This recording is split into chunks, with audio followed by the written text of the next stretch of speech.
Shalom semuanya. Shalom, halo Kakak Novi. Halo Cice, gimana? Sehat? Sehat dong. Pasti semua adik-adik di rumah sehat gak? Sehat dong. Pasti sehat ya. Gimana sih hari ini kita mau ibu ngomongin lagi ya dengan soal Iya dong, pastinya Kakak Novi. Kita mau nyanyi sebuah lagu dulu ya Kakak Novi ya. gue sih lagu apa nih? Tahu tanda paku? Tahu. Tanda paku biasanya di mana sih adik-adik? Ada di mana? Ada di tangan, ada di kaki. Terus yang di pinggang apa Kakak Novi? Tombak ya. Iya. Betul. Itu semua buat penebusan buat kita semua ya, orang-orang berdosa. Coba Tuhan Yesus sudah rela mati di kayu salib buat tebus dosa kita semua. Betul sekali. Semua juga ini pasti tahu dong.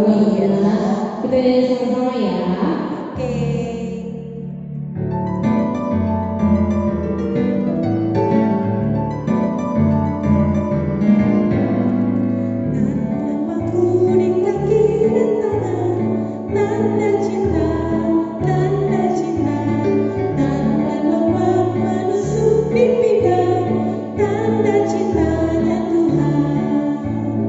Itu semua sudah Tuhan terima untuk tebus dosa manusia. Selamatlah orang yang tak melihat tapi percaya juga.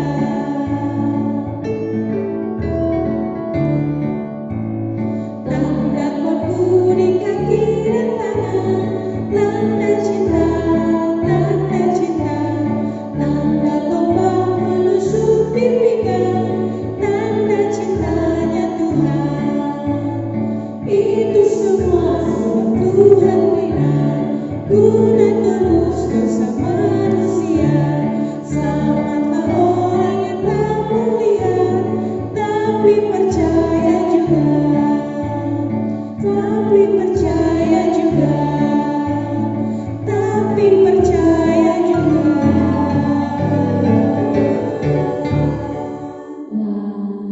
Oke Cici, kamu share video dulu nih. Iya boleh. Adik-adik di rumah dengerin Kakak Novi ya, mau cerita. Dengarkan baik-baik. Ayo siapin Alkitabnya, siapkan hatinya, siapin semuanya waktunya ya. Kita mau dengerin firman Tuhan bersama-sama. Oke. Halo adik-adik. Nah, hari ini Kak Novi mau membawain satu firman Tuhan yang bersangkutan dengan Paskah. Ada yang tahu nggak tentang apa? Nah, benar tentang kematian Tuhan Yesus. Tapi sebelum Tuhan mengalami kematian, ada beberapa peristiwa nih adik-adik yang melibatkan sampainya Tuhan di Bukit Golgota. Yang pertama, aku mau cerita, kita buka di Matius 26 ayat 14 sampai 35 ya adik-adik. Kalian boleh baca di rumah, itu judulnya tentang Yudas mengkhianati Yesus dan perjamuan terakhir Tuhan Yesus sama murid-muridnya. Nah, di sini sebelum Tuhan Yesus ditangkap dan disalibkan, ada satu murid Yesus yang apa coba? Berkhianat. Namanya siapa?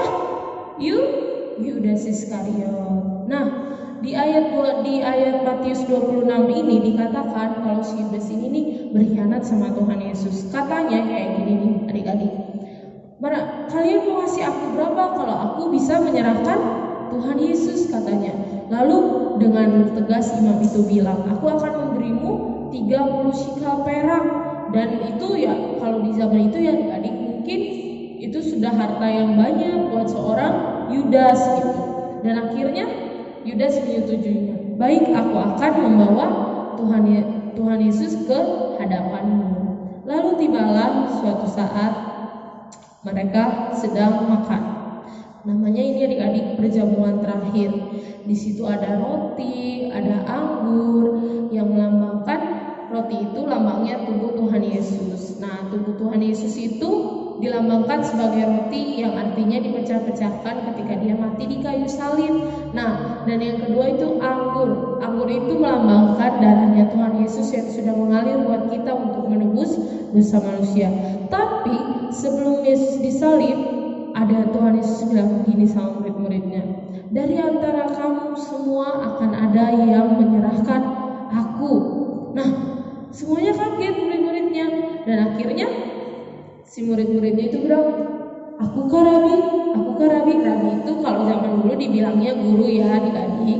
Nah, dikatakan di situ kalau misalnya Tuhan Yesus sudah mengatakan sesuatu hal pasti terjadi. Nah, murid-muridnya bilang, bukan aku Rabi, tapi Tuhan Yesus itu melihat ke Yudas, katanya, siapa yang akan menyerahkan aku akan cuci kakinya di piringan ini, katanya. Akhirnya Tuhan Yesus mencuci kaki Yudas, dan Yudas bilang, hah, bukan aku Tuhan, bukan aku, katanya seperti itu. Dia menyangkal, padahal Tuhan Yesus sudah tahu ya kalau dia berkhianat sama Tuhan Yesus. Bayangin ya, adik-adik punya teman tapi temannya itu berkhianat, pasti sakit kan?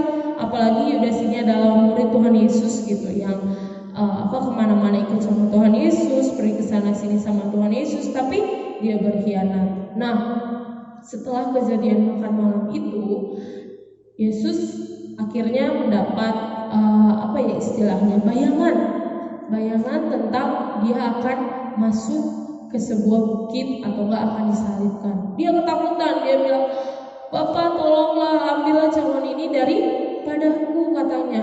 Nah, akhirnya Tuhan Yesus pergi ke bukit Getsemani. Nah, dia langsung berdoa. Subuh-subuh itu ditemaninan murid-muridnya itu ada 4 orang. Nah, Tuhan Yesus bilang kayak gini, Bapak ambil kiranya kau mengambil cawan ini daripadaku, katanya gitu. Tapi biarlah kehendak Tuhan yang jadi, bukan kehendak aku, katanya. Nah, di situ Tuhan Yesus langsung melihat ada kerusuhan di bawah, katanya. Tuhan Yesus lari ke bawah dan melihat, ada Yudas yang sedang berdiri bersama panglima Romawinya, dan akhirnya Yudas bilang kayak gini, siapa yang aku cium pipinya, dialah yang harus kau tangkap, katanya. Dan akhirnya Yudas memeluk Tuhan Yesus dan Tuhan Yesus pun ditangkap. Nah, pertamanya si Yudas ini bilang, Tuhan maafkan aku, tapi kata Tuhan, tidak apa-apa, katanya. Baik banget ya Tuhan Yesus, masih baik sama Yudas Iskariot gitu, meskipun sudah dikhianati. Dan ada satu muridnya yang yang berani gitu melawan panglima Romawinya. Siapa coba?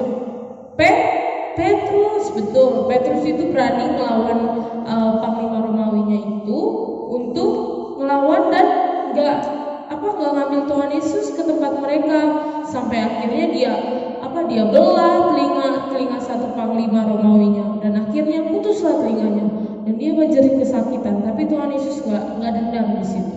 Dia merendahkan dirinya, dia sembuhkan telinga orangnya, dan tiba-tiba telinganya ada lagi, dan akhirnya Tuhan Yesus dibawa. Nah, teman-teman, dari kisah Tuhan Yesus disalib ini, coba kita bayangin kalau misalnya kita punya sahabat yang dekat sekali, yang sayang banget sama kita tapi berkhianat. Gimana sih rasanya? Pasti sedih ya. Tapi Tuhan Yesus nggak kayak gitu adik-adik. Tuhan Yesus merendahkan dirinya, Tuhan Yesus merendahkan hatinya, dia mengampuni setiap orang yang menyangkalnya. Kalaupun kalian tahu di film Tuhan Yesus The Passion of Christ, Tuhan Yesus sama sekali gak bertindak, meskipun dia diludahi, meskipun dia diinjak. Kalau dipikir-pikir, kayaknya kita gak akan sanggup kalau ada di posisinya Tuhan Yesus. Nah, adik-adik, kakak mau kasih satu ayat hafalan yang kalian harus hafalin di Filipi 2 ayat 8. Kakak baca ini ya. Dan dalam keadaan sebagai manusia, ia telah merendahkan dirinya dan taat sampai mati, bahkan sampai mati di kayu salib. Nah, kalian harus ingat-ingat nih, ini ayatnya berbicara tentang apa? Dia Tuhan Yesus sebagai keadaan manusia yang istilahnya kalau misalnya dibilang bisa menyelamatkan dirinya bisa, tapi dia mau ditangkap dan mau menebus dosa manusia. Nah, adik-adik penasaran kan apa aja sih pengorbanan Tuhan Yesus di kayu salib, dan 7 perkataan Tuhan Yesus di kayu salib. Penasaran nggak? Nah, minggu depan adalah kelanjutan ceritanya. Jadi adik-adik stay tune terus ya di YouTube-nya GKNS Pusat untuk mendengarin cerita selanjutnya. Sebelum kita akhiri firman Tuhan, kakak mau kasih tahu nih, Kak Sally ada activity tentang apa? Kayaknya ngebuat sesuatu yang menarik deh. Kalian mau lihat? Langsung aja ya, Sally.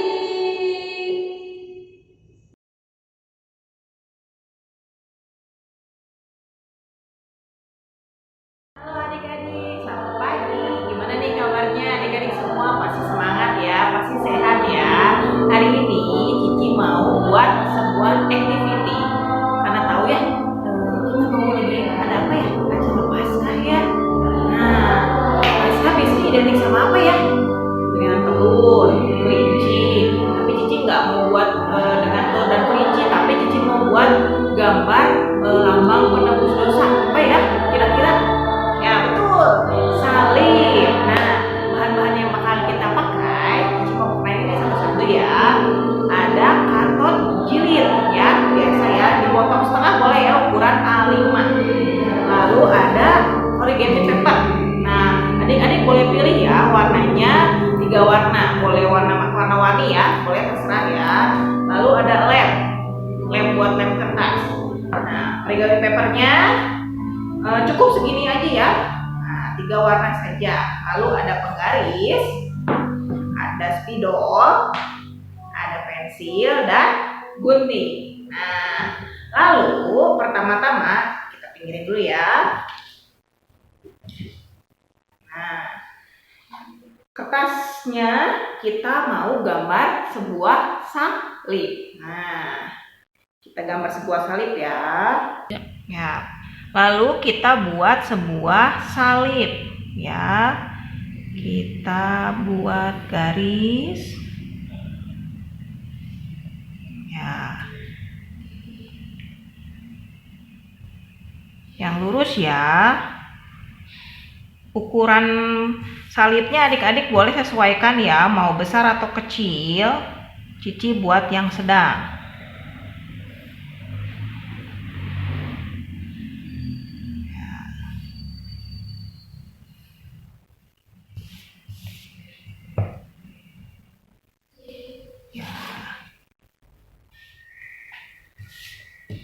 Jangan lupa diukur atas bawahnya biar sama sisi. Ya, sudah jadi bentuk salibnya. Lalu kita buat garis lagi ya. Boleh adik-adik bebas ya beli garisnya ya. Nah, boleh zigzag, boleh lurus, atau mau kotak-kotak juga boleh. Tapi Cici sekarang mau buatnya agak miring-miring ya, biar seru deh kelihatannya. Ya. Hap.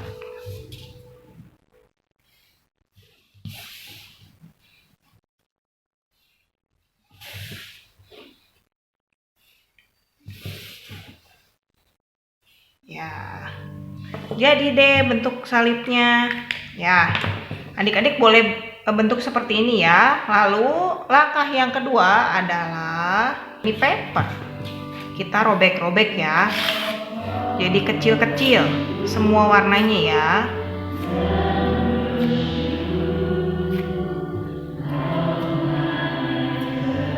Ya. Udah deh.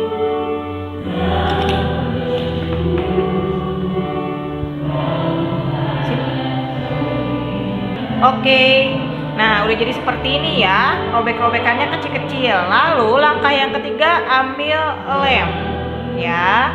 Lalu kita ambil gambar salib ya tadi. Lalu kita isi salibnya dengan kalau ini ya, yang tadi ya. Kita kasih lem. Kita tempel ya, yang rapi ya, tidak boleh keluar garis.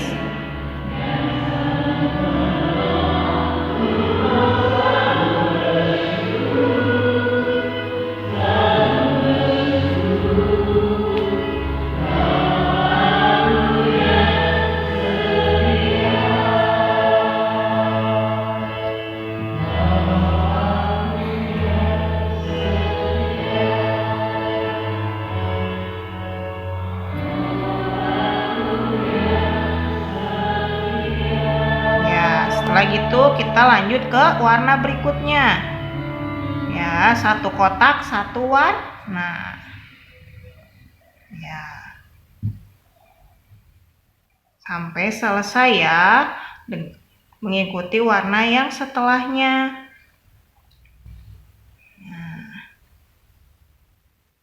Nah, sampai selesai. Nah, Cici punya gambar yang sudah selesai. Oke, anak-anak, Cici sudah selesai ya, sampai beres ya gambarnya ya. Nah, sudah selesai, rapikan, tidak ada yang keluar garis ya. Lalu kita boleh ambil gunting. Kita gunting ya, mengikuti salibnya. Kalau yang belum bisa menggunting, buat adik-adik kelas kecil boleh dibantu dengan kakaknya atau mama papahnya juga boleh ya.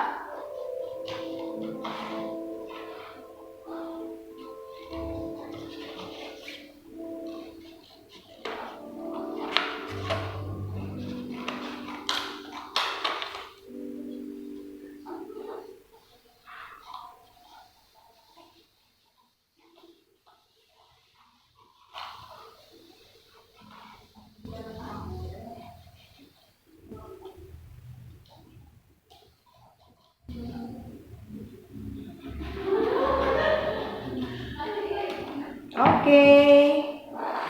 Tada, salib kita sudah selesai. Adik-adik boleh pasang ini di tembok di kamar atau buat selipan di Alkitab ya.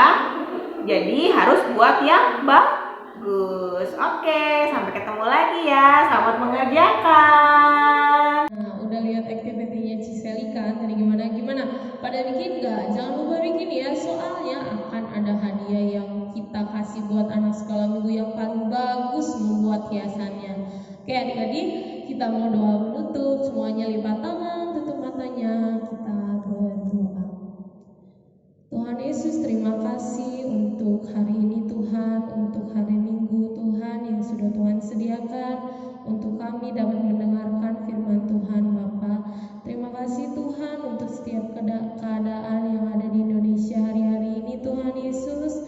Kami gak lelah Tuhan berdoa untuk keadaan Indonesia ya Bapa. Bapa terima kasih untuk keadaan yang hari-hari ini sedang terjadi. Kami mau bilang kami bersyukur Tuhan untuk setiap keadaan ya Bapa. Bapa biar benar Tuhan setiap firman yang Kanovi sampaikan Tuhan bisa menjadi rema untuk adik-adik sekolah minggu GKNS ini Tuhan. Biar benar Tuhan pengorbanan Tuhan di kayu salib mengingatkan kami Tuhan bagaimana kami harus hidup, bagaimana kami harus bertindak ya Bapa. Terima kasih Tuhan untuk penyertaan Tuhan selama seminggu ini Tuhan. Biar benar Tuhan penyertaan Tuhan Yesus tidak putus-putusnya Tuhan dari awal nanti sampai kami dipanggil lagi ya Bapa. Terima kasih Tuhan Yesus, berkati setiap adik-adik yang mungkin lagi sakit Tuhan. Tuhan sembuhkan Tuhan. Mungkin teman-teman Tuhan yang sedang rindu sekolah Tuhan, rindu ibadah Tuhan. Biar benar Tuhan, Tuhan yang pertemukan kami secepatnya Tuhan Yesus. Terima kasih dan terima kasih Tuhan. Kami berdoa untuk kondisi Indonesia hari-hari ini Tuhan. Biar benar Tuhan yang turun tangan Tuhan atas Indonesia ini Bapa. Terima kasih Tuhan Yesus. Kami sudah berdoa. Haleluya. Amin. Dadah. Shalom semuanya.